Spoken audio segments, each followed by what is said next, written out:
Assalamualaikum warahmatullahi wabarakatuh. Selamat pagi, Bapak Ibu semua, teman-teman yang hadir dalam acara di pagi hari ini. Perkenalkan, nama saya Luki, Abdul Luki Sofiul Azmi. Pada pagi hari ini akan menyampaikan terkait dengan behavioral insight dalam networking guna meningkatkan pertumbuhan bisnis. Nah, memang seperti kita ketahui dan sama saya yakin teman-teman juga sudah yakini bahwa networking ini sangat bermanfaat terkait dengan peningkatan pertumbuhan, termasuk baik itu secara personal maupun secara bisnis gitu ya. Nah, lebih dasar dari itu, saya akan coba membahas tentang behavioral insight-nya. Apa yang bisa kita pahami terkait dengan manusia, terkait dengan bagaimana cara manusia mengambil keputusan, terkait dengan bagaimana kita menghadapi pengambilan keputusan berbagai individu yang ada di dunia ini. Kurang lebih begitu. Mungkin agak jauh, tapi masalahnya waktunya memang sangat terbatas sehingga saya sampaikan bagian-bagian yang secara langsung terkait terlebih dahulu. Nanti kalau mau pendalaman bisa menghubungi saya di Instagram. Paling mudah memang Instagram abdluky, itu Instagram saya, atau email juga boleh lukyindonesia@yahoo.com, tapi biasanya Instagram lebih efektif gitu ya.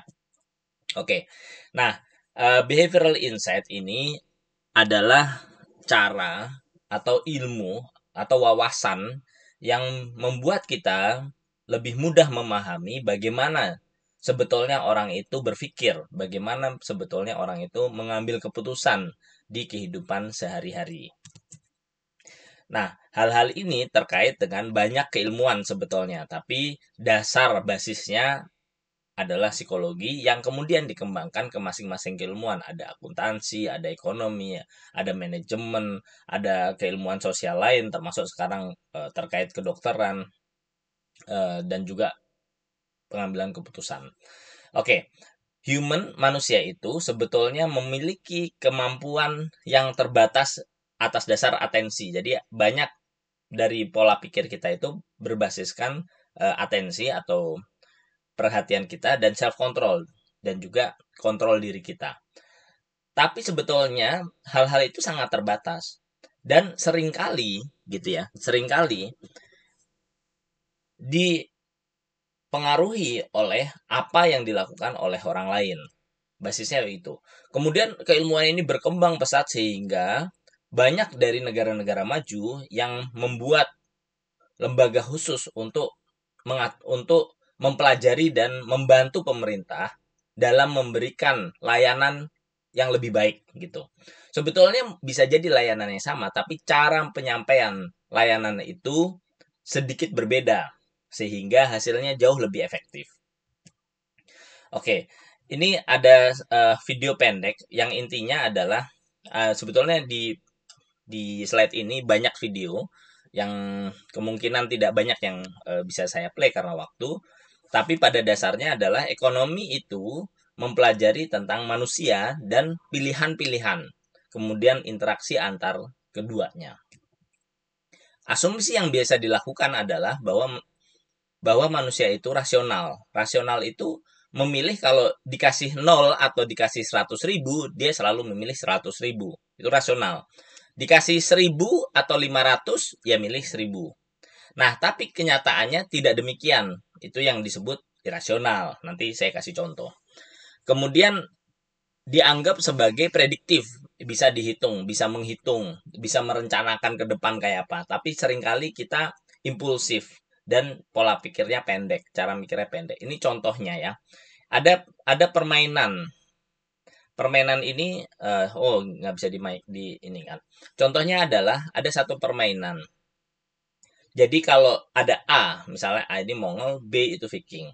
Jadi si A dikasih duit, si A dan si B sebetulnya yang dikasih duit, 100.000 rupiah. Tapi si A dikasih kesempatan dulu, nih 100.000 mau dibagi seperti apa.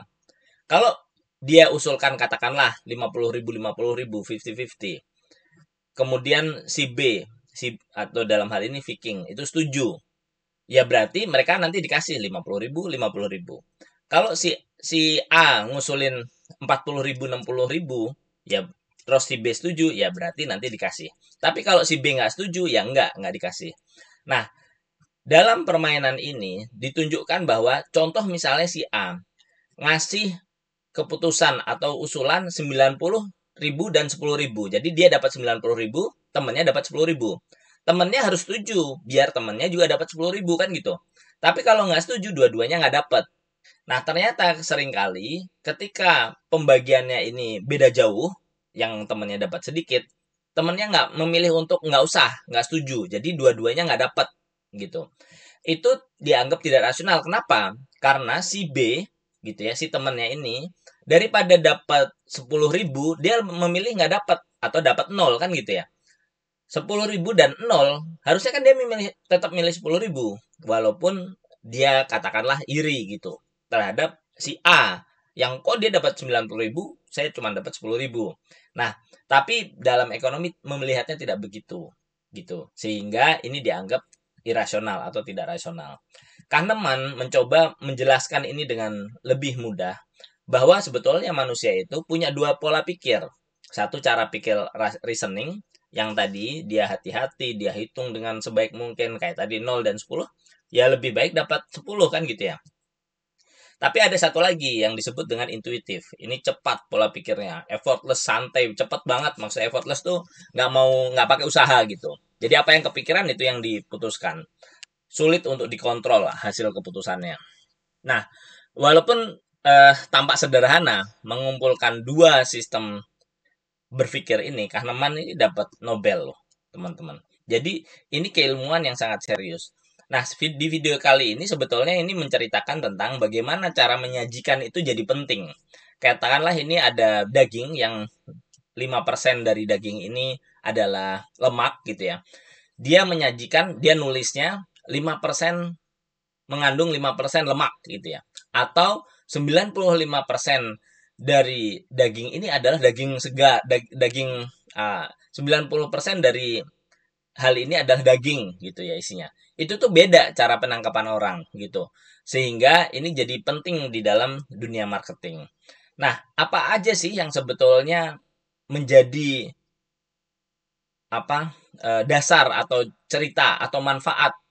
Nah, ini diistilahkan bahwa dengan menggunakan behavioral economics atau behavioral insight, kita bisa memahami bagaimana berbagai kejadian-kejadian itu terjadi, kenapa mereka tetap terjadi, dan apa yang bisa kita lakukan untuk mengubah itu atau menggeser itu.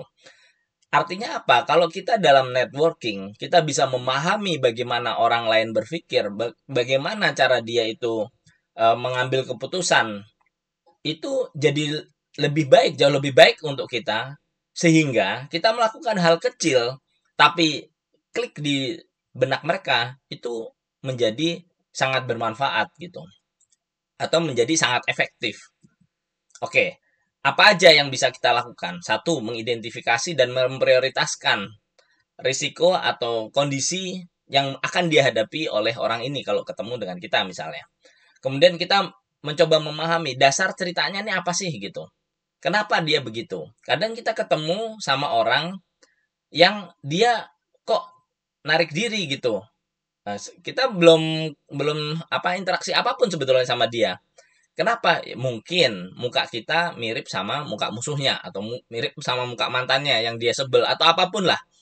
Nah, itu kadang kita juga perlu pahami gitu, yaitu ada penyebabnya.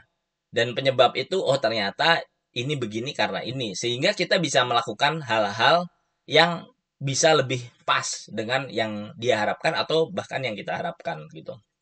Itu yang disebut dengan design effective intervention.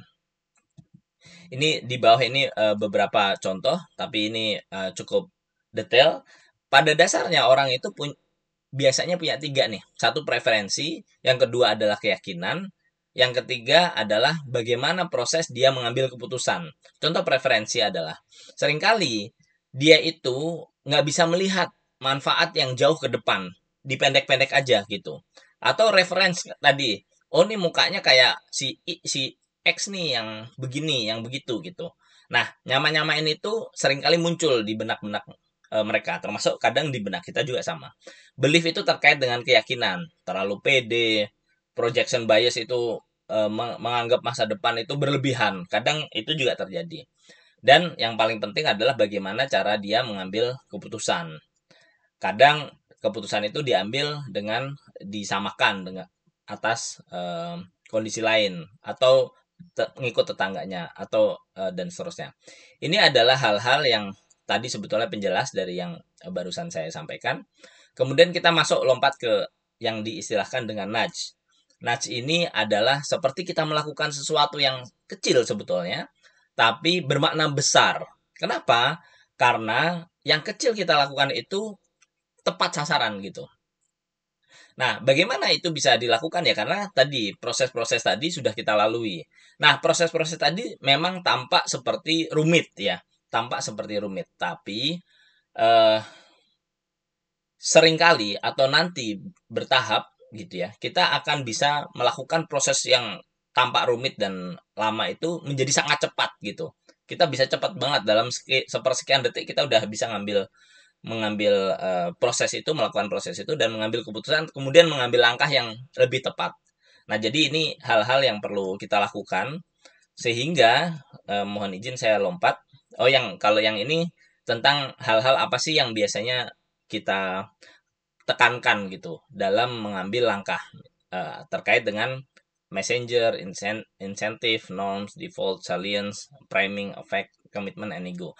Ini agak panjang, nanti kalau misalnya teman-teman masuk ke penelitian lebih lanjut atau mau membahas diskusi lebih lanjut tentang hal ini, kita bisa diskusi lewat IG atau kalau memang diperlukan ketemu nanti kita mungkin bisa kita atur waktu lagi untuk ketemu.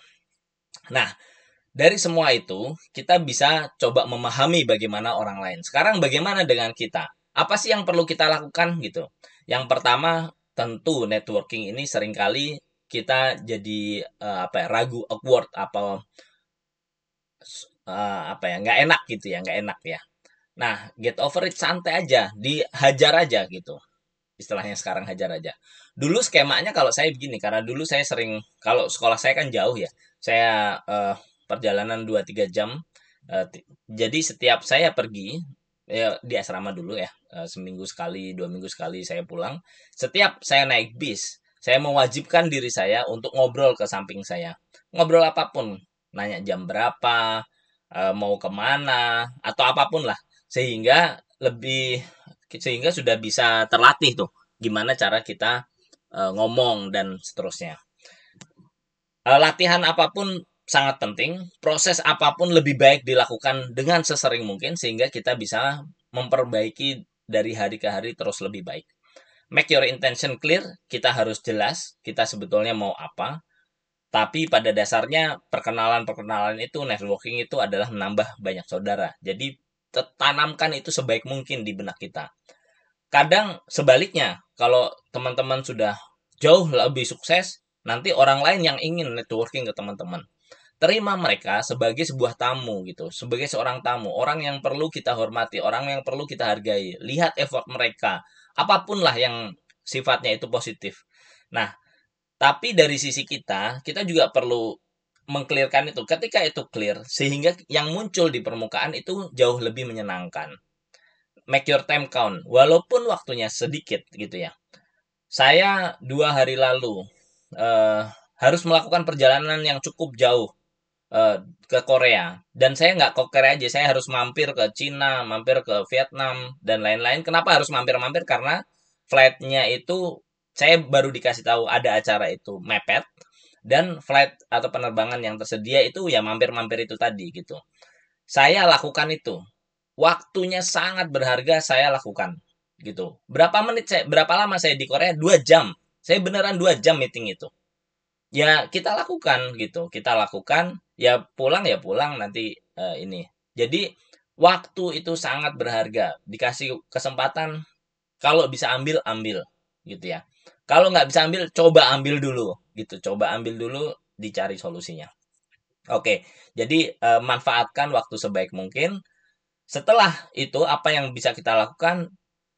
Do the groundwork, ini kerjaan kasar lakukan. Contoh misalnya, ketemu orang, terus dia nanyain, Mas, kalau di tempatmu ada nggak yang bikin lampu kayak gini misalnya? Ya habis itu lakukan, cari tahu, kemudian kontak lagi sama beliau, informasikan gitu. Jadi yang kecil-kecil, walaupun kecil, jangan sepelekan, itu lakukan sebaik mungkin, dan follow up, follow up, follow up, ya artinya di kontak dan seterusnya, nyari kabar ya. Pada dasarnya kan kita nambah saudara. Oke, kira-kira itu bagian-bagian selanjutnya ini terkait dengan proses kalau misalnya teman-teman mau menjanjikan hal-hal terkait ini menjadi tesis, menjadi skripsi, atau bahkan disertasi, kita bisa diskusi lebih lanjut. Dan memang kenyataannya membuktikan beberapa peraih Nobel di beberapa tahun terakhir itu berasal dari keilmuan ini, behavioral insight. Kira-kira gitu. Nanti kalau ada kesempatan lagi kita diskusi lebih lanjut. Saya bisa dikontak di Instagram @abdulluki. Nama saya Abdul Luki Sofil Azmi. Assalamualaikum warahmatullahi wabarakatuh.